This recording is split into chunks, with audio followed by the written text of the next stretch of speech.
Back at it with a recap and discussion of A House Is Not a Home. I just knew that when I saw the previews from last week, so for this week's episode and how last week's episode ended, that there was going to be a mountain of drama. It's a slow burn throughout much of the season, and I didn't really have a problem with the pacing. I was okay with how everything flowed, but knew that things are going to come to a head in the last few episodes. We've been building towards this. RAQ. My prayers were answered when this episode started because, as I said in the previous review, I thought that Palomar, who I call Pedo Mom, was absolutely disgusting for pushing up on Kanan. And my hope was that RAQ would find out about it and do something about it. So I was happy that they started the episode. The very first thing is RAQ pretty much going and banging on Palomar's door and let her know, listen, I know what you're doing, but not with my child. But I'm glad that Palomar wised up and stopped playing stupid. Palomar starts out in the scene, being a little bit smug when she first opens the door, but it's a completely different attitude by the end. She's denying, she's lying and whatnot, but her whole demeanor changed when RAQ pulled that thing out on her, right? And let her know, not the one. So it's become this customary thing on Raising Kanan where it's like you have this highly dramatic moment and then it's followed up by like a comedic moment. Here it is that RAQ has just basically threatened this. Well, RAQ did threaten this woman. She walks by Famous, who's out in the hallway being the nosy neighbor, and she says nothing to him about the drama that's just occurred, but rather just randomly tells him to go to school. Later on, we see that RAQ is out with Cartier Farid, right? He's speaking to the guy that he met with, who works for him down in DC.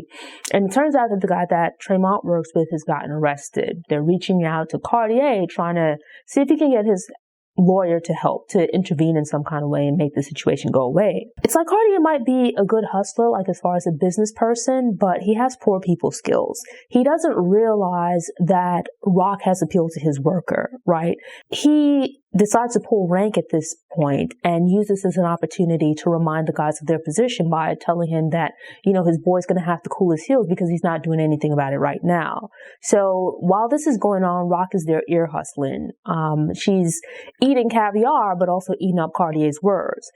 Cartier is doing things to upset his workers, right? He's putting strain on their relationship. And as we see, RAQ saw this as an opportunity last week. He's really just creating an opening to push them more towards RAQ. That's like the thing about his character. He's an incredibly selfish individual who's all about showing off. Part of it is that RAQ is a beautiful woman, but I also think that in their interactions, Cartier, when you look back over their interactions, and after having seen him with Tremont, it puts the way he carries himself in a different light. Where quite often his interactions with RAQ is him like teaching her something. But contrast that to last season where RAQ was spending more time with Symphony. Symphony gave freely of what he knew about urban planning and everything else to both RAQ and Kanan, but it wasn't in this condescending kind of way. It was more of him giving freely of his knowledge. Compare that to Cartier, where Cartier shares information, but it's always like in a sniding, condescending manner. He talks down to people, right? Like, it's not, oh, here's something you might find interesting. It's like, here's something I know that you don't. So, like last week, when he was talking to RAQ about caviar and champagne and whatnot, these different experiences that he's had, that it's something that you experience when you mature and when your money grows up. And so RAQ kind of shut that down, as in, her money's grown. She just doesn't like the stuff. It's the same thing like when they were at the art gallery, that she called out the nonsense. Like, I think some of this art stuff is nonsense. It's not for me. Right. And it's like just this constant thing with their interactions. On the first time they went out by themselves, he was like putting on ears, going out of his way to show how cultured he is, how evolved he is, how much he knows. But it's in a way where it's like, it feels like you're doing a little bit too much.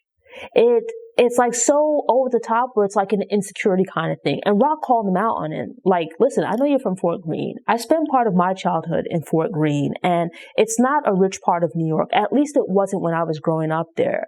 And the show takes place several years before I was a kid growing up in Fort Greene. So it's like, he's one of these people where it's like, they get a little bit of money, and it's not enough for them to enjoy it. Part of them enjoying it is that they have to rub everyone else's face in it. I've had a theme going with the thumbnails for my YouTube videos where I go through the episode and I pick an image with RAQ and Kanan together because I look at it as they are the primary focus of the show. This was a problem last week because they didn't have any scenes together. It's quite different from the first season where Kanan was a lot closer to RAQ as you have this distance building between them, right? So last episode, I ended up having to use an image with RAQ and Symphony. RAQ is kind of putting things in motion to clean up the situation for Cartier's guy. So she's sitting in the car on the phone, arranging for this to be taken care of. Kanan walks up. Turns out that they're outside of the house that she's been trying to buy. Seems like things have worked out. She's purchased a home. And I actually find it kind of telling that she took Symphony to see the house, but this is the first time Kanan is visiting. He hasn't seen it as yet. When she brings Kanan into the house to show him, she's gone through this whole experience and whatnot. She's excited, right? She loves this house. She's excited to bring him there. But this is the second person she brings to this house where you can see that she's obviously very happy about purchasing it. But it ends in disappointment, right? It ends with pretty much the person basically leaving her or not wanting to have anything to do with her, at least for the moment. Symphony was the first, and now here you have it with Kanan. So Symphony is obviously important to RAQ. She loves him. She cares about him. But that's like her boyfriend, right? If they break up, sure, she'd be upset, but it's not the end of the world, right? Life goes on. But here she brings her son, who is arguably the center of her life. And he doesn't really say much of anything about the house, right? Actually, he states that he's fine with where they live in the South Side, which is a problem in and of itself. You can see her excitement, and RAQ is usually fairly subdued, right? These are the people that she's basically trying to make this home for, and neither one of them really wants any part of it. She looks at it as that everything she's been doing out here in the street, right, the sacrifice she's been making, the risk she's been taking, has been to get to this point, to purchase this house and provide this home, to create this environment for herself and the people she loves, the men essentially in her lives, her son and Symphony. And it's like she's finally gotten this thing that she wants, that she's sacrificed so much for, and it sounds like it's just going to be her in the house, right? Because she's gotten the house, but has essentially lost her family in the process. Kanan lets drop that he's not happy with the way that she approached Palomar. He looks at it as that he had a consensual interaction with this woman, and RAQ states that at the time, without saying it directly, she felt that way when she was younger, right? But as an adult, as a mature woman, she looks back over that interaction. She realizes how wrong it was for her to be underage at about Kanan's age and having this older person basically prey on her. She explains that she looked into Palomar, and Kanan isn't the only boy she's done this to. She's speaking about Kanan in this situation, Kanan and Palomar, but she's actually speaking about herself and Howard as well. She describes Palomar as a racist. She's not coming out and saying, Howard did the same thing to me when I was a kid, so I know the situation firsthand. She's using Kanan to speak about the situation, but also to talk about herself. It can be gathered that basically she sees Howard in the same way. If you think about the trauma of that, where in the first season, before all this stuff with Kanan and he got into the mix, Howard had a continued and inappropriate interest in RAQ.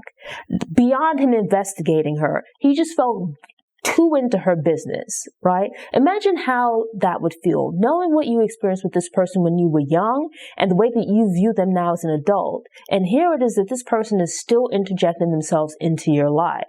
She mentions that when they went to the Catskills, they said that there wouldn't be any more secrets or lies between them. She continues to keep secrets and tell Kanan lies, right? I understood why she didn't tell him what was going on before then, but I felt that at that point in the Catskills, that was an opportunity where both of them should have cleared the slate. She should have used that as an opportunity to just go ahead, tell him the entire situation with Howard, that Howard is his father, but explain the situation to him about how she felt and why she felt the need to lie about it. When you listen to it, she doesn't come out and say it, right? She doesn't make excuses for herself and she doesn't feel sorry for herself. But when you listen to it, RAQ does not like the life that she's living, right? And also she realizes how problematic she is. Kanan is himself kind of dancing around the issue where RAQ finally says, if there's something it sounds like you have something to say and you should just come out and say it. Instead, he just walks away. Obviously, RAQ has something to say to Kanan in that moment. And instead of waiting for him to speak, she should have taken the initiative to just tell him what the situation is, to explain it to him. It's like you've had all of these chances where, fine, you've lied in the past, but this is an opening. This is an opportunity for you to fix this situation. Kanan has left to go stay at Famous's nasty apartment. Later on, there's a scene where RAQ's at home. She's in her pajamas. Apparently, she has the one set because it's what you see her wear all the time, and she has on this ugly robe. She goes and stands in Kanan's doorway. He's not there, and the look on her face. Within this season, you haven't really seen this degree of vulnerability. Like, some emotional things have happened to RAQ, right? She's lost Symphony. We've seen all the other Thomases cry or become emotional at some point. We've never seen RAQ cry. In that moment, I felt like she was probably bawling on the inside, right? She's standing in the doorway and she just looks so sad. It's like, you lost your man and you lost your baby boy too, in like a matter of months. I always find it funny that RAQ is out here ripping and running, killing people, carrying on and stuff like that. And then she's like at home doing laundry. In this case, she's at the grocery store buying stuff. It sounds like she's making a pie. Like this whole domestic situation. Burke approaches her. She's not rattled by it, as Burke ends up doing more of the talking while RAQ listens. And it's telling that she hasn't made a move as yet, right? Like she's trusting that Howard will get it under control. Later, RAQ is out in Jersey with Marvin and Lou, where they're discussing Baselli wanting to meet with her and her alone. It's like, well, you know, what's that about? It sounds sketchy. But it turns out that Worrell and Unique are in the room as well. I thought it was an interesting touch, right? Especially that Unique turns around and tells her to ask Marvin why he might want to meet. Marvin kind of begs off, but Unique pushes the point, and Marvin starts telling them about the situation out in Scarsdale, this home invasion. Lou and RAQ make the connection, and it's like, she's like, just tell me that's not what that was. You can see it in her face. Keep in mind that Baselli didn't ask to meet with Marvin. He asked to meet with RAQ, and RAQ by herself. I assumed that they were going to tell her to either kill Marvin to make the situation right or ask her to offer him up. Think back to the first season with Kanan and D-Wiz, right? Where the streets needed a body and RAQ sacrificed D-Wiz. There's no one to sacrifice in place of Marvin. I understand his perspective in that Marco was an adult and he knew what he got himself into. But the way that Marvin went about it was wrong. To make matters worse, Marvin didn't try to fix the situation and he didn't even tell RAQ. Let's say that immediately upon finding out that Marco got killed, right, that he somehow approached Baselli or said something to RAQ. Listen, I know, blah, blah, blah, blah, blah. I wanted to be upfront with you. But their problem is that when something bad happens, when they mess up or whatever, instead of trying to fix the situation, they try to cover it up or lie about it, just complicating the situation. So RAQ meets with Baselli, offers her sympathy, apologizes, but refuses to offer up Marvin. I find it interesting that Baselli questioned RAQ's hardness as possibly stemming from insecurity operating in a man's world where she's constantly underestimated. You just know that there's going to be a bunch of drama coming. Kanan's out sitting on a bench and this car drives down the street, right? It's blazing hip hop music, does a quick U-turn, pulls right up on him. It's Scrappy's mom and boy, is she a character. First of all, I think they've been doing a really good job with the casting because the lady actually looks a little bit like Scrappy. Pretty much the conversation that she has with Kanan is that she doesn't believe Scrappy killed himself. The way she's looking at it is that someone killed her son and they're out here walking around and RAQ isn't doing anything about it. She asked Kanan to speak to his mom. Now, we know that nothing's being done about it because RAQ killed Scrappy, and obviously RAQ isn't going to kill herself. So here's another problem for RAQ to deal with. Kanan visits Famous and learns about RAQ stepping by earlier on in the day. And so with that, Kanan goes down the hall to talk to Palomar, like to smooth things over or whatnot. But Palomar, she admits in speaking to Kanan that she plans to stay away from him, but that she knows of RAQ. She knew Kanan was RAQ's son, and that might have played a role in her attraction to Kanan. I don't know if she was trying to get closer to RAQ through Kanan, but why would you go about it in that way? Like, what are you really doing? It's not like, say, the two of them met at Famous's party and had some kind of interaction there where she developed an inappropriate attraction to him. She showed up at the apartment door already smiling, all into Kanan, and there was no real reason for it. Kanan, in his immaturity, he's not thinking properly. He's just flattered by the attention, but there's something else at play here with Pedo Mom. When Kanan gets back to the apartment, like, Famous has gone through his bag and opened this paper, right? He says it was an accident, but with that, it's the DNA test results that Howard had given to Kanan. My feeling is that Famous, being who he is, he's going to start talking about this, or he's going to mention this to someone that doesn't need to know, and it's going to bring problems for him. Honestly, I think Famous is on that stuff and was probably trying to steal money from Kanan. He's a problem.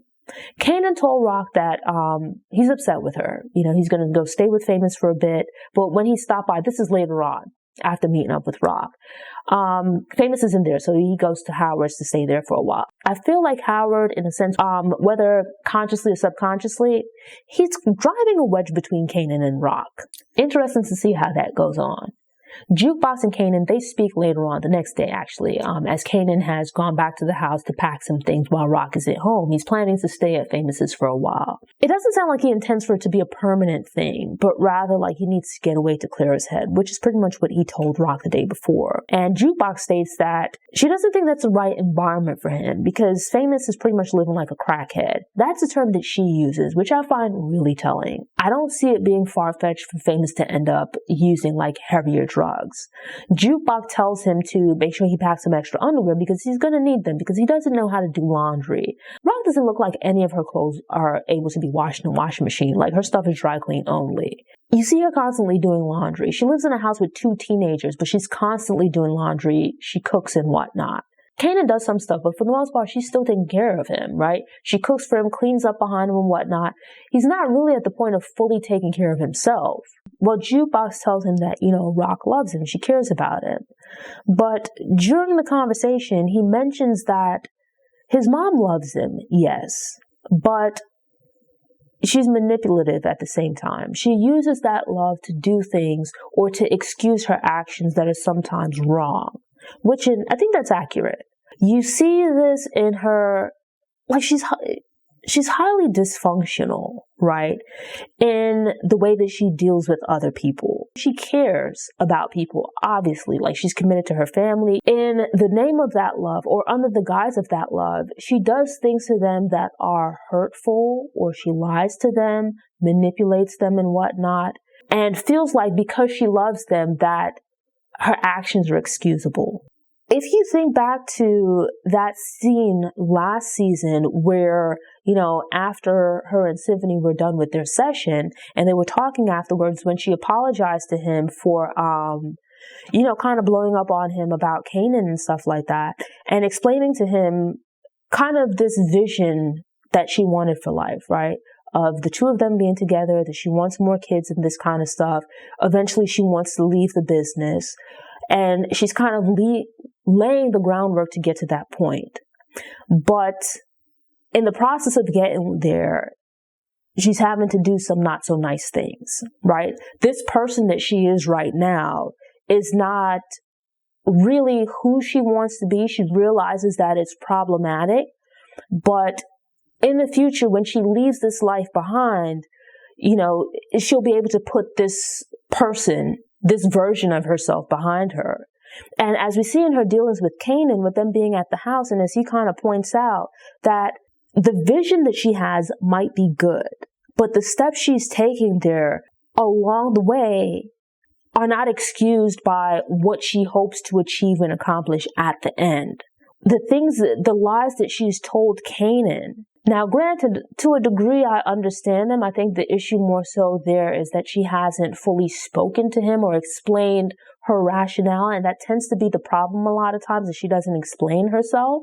It's like she might be well-intentioned, but it's like the things she does along the way, it does so much harm and causes so much damage, where it's like, here it is that she's moving towards this end goal, with Kanan in particular, but the things that she's doing along the way, it's like it's going to so destroy these relationships that you'll get to the end, and the people that you're hoping to share these achievements with, they're not going to be there for you because you've alienated them along the way. And so I thought it was like a really interesting point that Kanan made. Now, granted, this is with the caveat that Kanan has also messed up some things along the way, right? Like a lot of these issues and problems, like RAQ has some things that she needs to accept accountability for. But at the same time, it's like, it's a circle of dysfunction. Excluding Symphony and excluding maybe Jukebox, because they don't really bother anybody. But these others, because they're involved in this dirty business where sometimes you got to be dishonest and do things that aren't right or that might be hurtful to people, it helps to destroy these family relationships. It's like this family business is killing the family. Jukebox. Jukebox shows up at Kenya's place. It's like morning, and she explains she's skipping school to come see Kenya. When Jukebox walks in, there are like all these people sitting around, and I just knew it was like the people from Kenya's church, and my heart just dropped for Jukebox. You have all these people crowded around, and there's this one chair in the middle of the room. From the outset, it felt like an inquisition to me. It seems like they're going to try to pray the gay away or whatever, which I hate for Jukebox, and I hate for people in general. I knew this was coming, but I didn't think it was going to unfold in this way. I felt that like Kenya... Obviously, at this point, Kenya picked up on it, right? Maybe from the time she met Jukebox, but has like this passive-aggressive approach to dealing with Jukebox's sexuality. She provided this sense of safety, security, and acceptance, but then brings her into this room with this big smile on her face, where she's gathered all of these people to get the gayness out of Jukebox. Maybe it's something that Kenya instigated, and last week was a more subtle way of trying to have them trying to change Jukebox. But given that they had that whole sermon and whatnot, and Jukebox probably wasn't taking the hint, here they're trying a more direct approach. If you need any explanation as to how Jukebox became the person she is as an adult, right? Here it is. To have her sit in this chair where this person walks up behind her, puts his hands on his shoulder, and I was like, I don't like where this is going. I thought it was going to be like an exorcism kind of thing, but it felt weird with them bringing out this TV, showing her this pornographic film, and then becoming like violent with her and like hitting her with a spoon. It's like, not that you should hit her with anything, but why a spoon? You know, Kenya was she was part of the planning, but she steps in as it seems like she wasn't expecting them to be physical or to be violent. She probably thought they were just going to talk to her and show her this video, which is like bad and awkward enough, because who wants to see that in a room of people? And it's like, you have this guy physically restraining Jukebox. And I was just like, Jukebox, baby, just get up and run. Don't even sit down in this room. But you have this guy who's restraining her, this other guy who's attacking her. Kenya, sure, she steps in to intervene weakly, but the guy tells her about like Jukebox going to hell, and Kenya steps back. This is a fictional show, but I can just imagine real people, adults, but especially like kids and teenagers whose parents send them away to like these kinds of camps. The praying alone is bad enough. That alone could be damaging, right? Traumatizing enough to a person, to a teen who's trying to figure out their identity, especially in an instance like this, where you have all this additional stuff going on, them being physically violent with her. I was just hoping, like, go home, tell RAQ, tell Marvin, because everybody in this whole situation, including Kenya, need to be dealt with. Cancel Christmas for everybody. So later on, Jukebox is back at RAQ's house, and she's taking the grill out, is burning all her clothes that Kenya gave her. Marvin pulls up outside the house and sees Jukebox, with this fire going in the backyard. He doesn't really say anything in the moment, but you can see him taking it in, and he's upset because Jukebox is upset. And so here we have it, surprisingly, the thing that seemingly brings Jukebox and Marvin back together is Kenya being back on the scene and her interaction with Jukebox. So the next day, we see the two of them out together, and it would seem that Jukebox has told Marvin what's happened. As they've driven to Kenya's house, they're sitting outside of her apartment, and as she walks out, Marvin approaches her. The two of them have an interaction where basically he starts telling her off.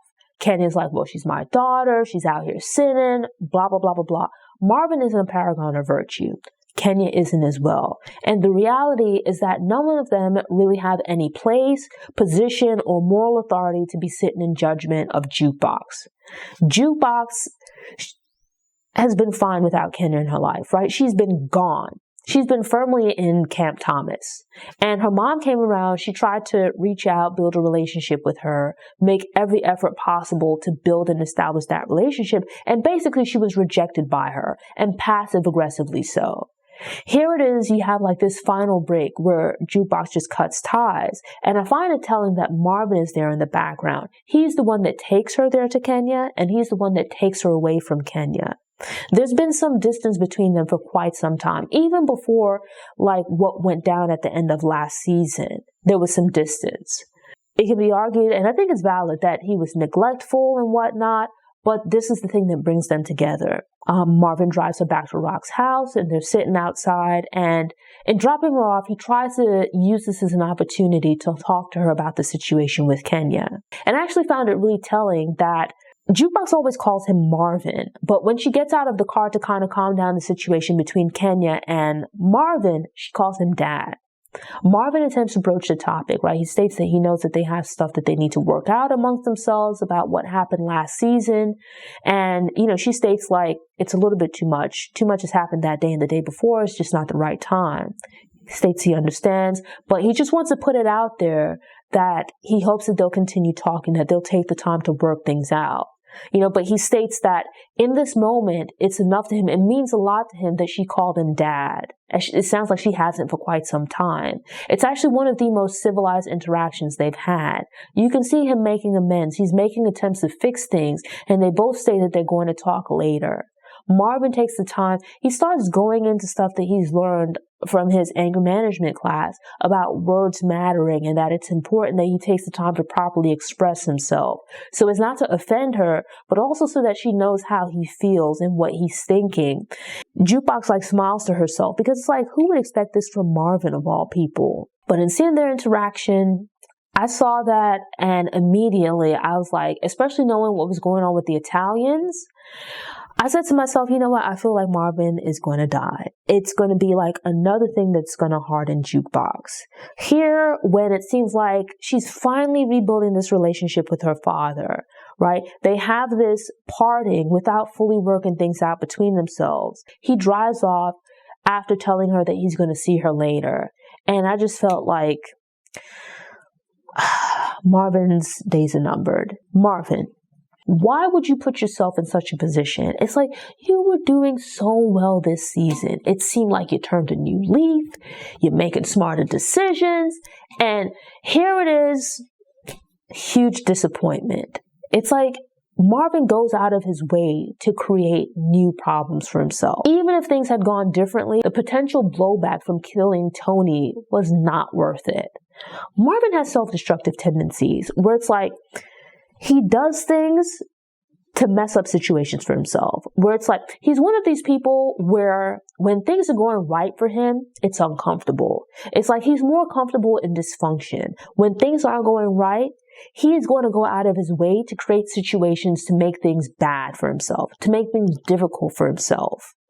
Marvin, at the same time, is absolute jokes, right? So he's calling around, trying to find this guy that's gotten shot.